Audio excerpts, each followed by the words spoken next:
Hello everyone, welcome back to my YouTube channel. आज जो topic हम स्टार्ट करेंगे that is Hashimoto thyroiditis. Hashimoto thyroiditis जो होता है यूनिवर्सिटी एग्जाम्स के अंदर 5 मार्क्स के अंदर पूछ लिया जाता है कि what is Hashimoto thyroiditis. So let's start. So Hashimoto thyroiditis it's a chronic autoimmune inflammatory disorder of the thyroid gland.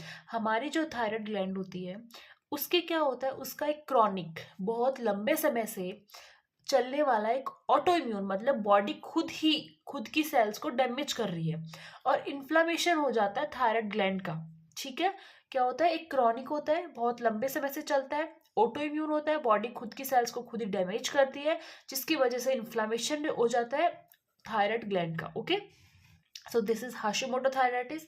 इसमें होता क्या है कि हमारी जो थायराइड ग्लैंड होती है, फॉर एग्जांपल हमारी जो ये हमारी थायराइड ग्लैंड है। ठीक है, थायराइड ग्लैंड जो होती है उसके अंदर क्या होता है, लिम्फोसाइट्स का इन्फ्लेमेटेशन हो जाता है। लिम्फोसाइट्स जो होते हैं बाहर से, जब हमारे जो लिम्फोसाइट्स होते हैं ये क्या होते हैं, इसके अंदर बहुत ज़्यादा इनफिल्ट्रेट करते हैं। ठीक है, अंदर आके बहुत ज़्यादा डिपॉजिट होने लग जाते हैं, इन्फिल्ट्रेशन होता है इसका लिम्फोसाइट्स का बहुत ज़्यादा, जिसकी वजह से अगर लिम्फोसाइट्स इतने ज़्यादा अंदर जाएंगे तो ऑटो एंटीबॉडीज डेवलप होंगी।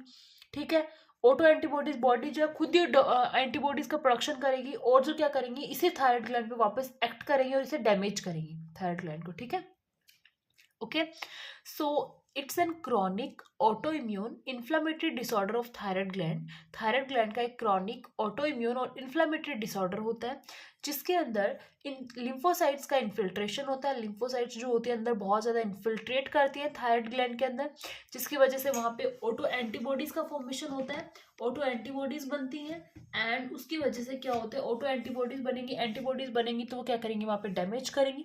और थायराइड ग्लैंड क्या होती है, थायराइड जो है वो धीरे धीरे थायराइड का फेलियर स्टार्ट हो जाता है। थायराइड क्या होती है, डिस्ट्रक्शन स्टार्ट हो जाता है थायराइड ग्लैंड का धीरे धीरे। ओके, फिर हम बात करते हैं रिस्क फैक्टर्स की। रिस्क फैक्टर्स जो होते हैं, जो मिडिल एज की वुमेन्स जो होती है उनको बहुत ज़्यादा चांसेस होते हैं थायराइडाइटिस, हाशिमोटो थायराइडाइटिस डेवलप होने के age compare to other age groups. Okay, now the auto antibodies, हमने बोला कि एक ऑटो इम्यून डिसऑर्डर होता है, तो इसमें कौन सी ऑटो एंटीबॉडीज बनती हैं, तो इसके अंदर एंटी थायराइड पेरोक्सिडेज, जो हमारा थायराइड पेरोक्सिडेज एंजाइम हमें जो रिक्वायर्ड था थायराइड पेरोक्सिडेज एंजाइम, उसके लिए एंटीबॉडीज बन सकती हैं। ठीक है, एंटी थायराइड पेरोक्सिडेज बन सकती है जिसकी वजह से अंदर थायरोग्लोबुलिन वगैरह को लेके नहीं जाया जाएगा, आयोडिनेशन होगा ही नहीं, तो वहाँ पे क्या होता है, थायराइड हार्मोन्स का प्रोडक्शन होगा ही नहीं।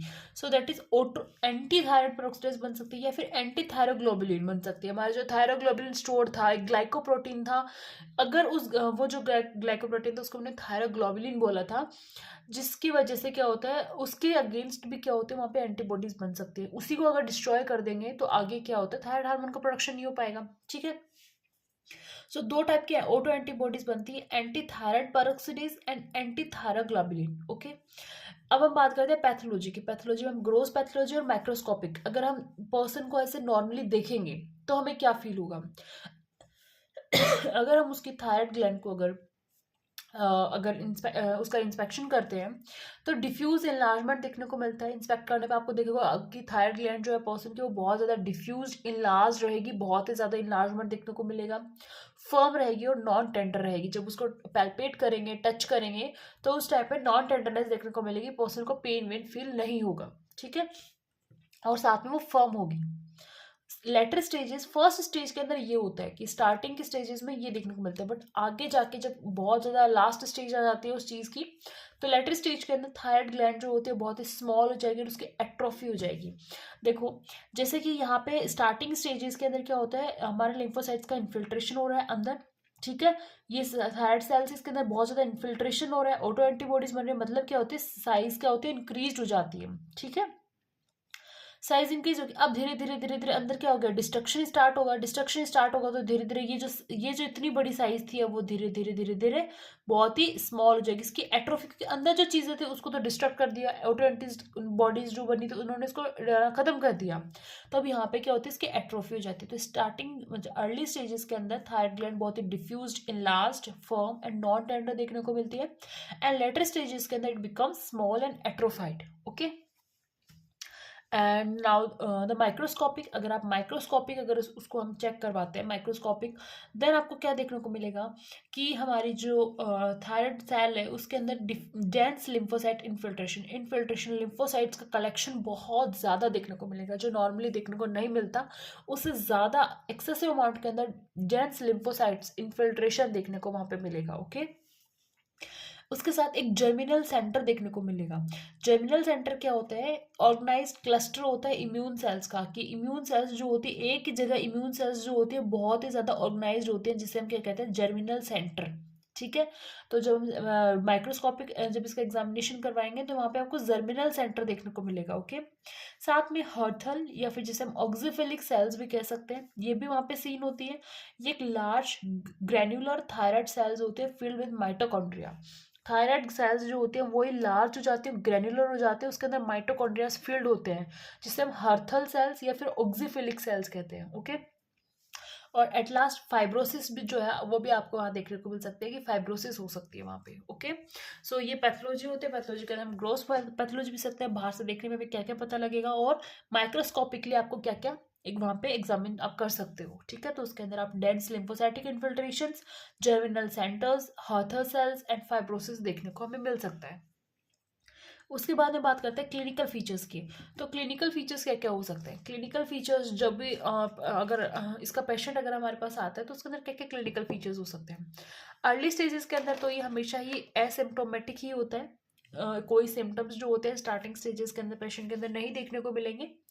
एंड उसके बाद में आपको धीरे धीरे धीरे धीरे जो है गॉइटर जैसी कंडीशंस नेक के अराउंड स्वेलिंग डेवलप होती है, जो कि एकदम पेनलेस होती है, उसमें कोई पेन नहीं होता।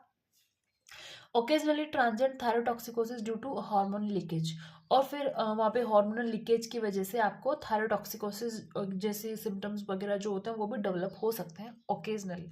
ठीक है, लेटर स्टेजेस के अंदर उसके बाद में जो स्टेज आएगी उसके अंदर पर्सन बहुत ज़्यादा टायर्डनेस फील करेगा, बहुत ही थकावट, लेथार्जिक रहेगा, पर्सन का वेट गेन होता रहेगा, वेट गेन होगा उसका, कॉल इंटॉलरेंस बढ़ जाएगी उसकी।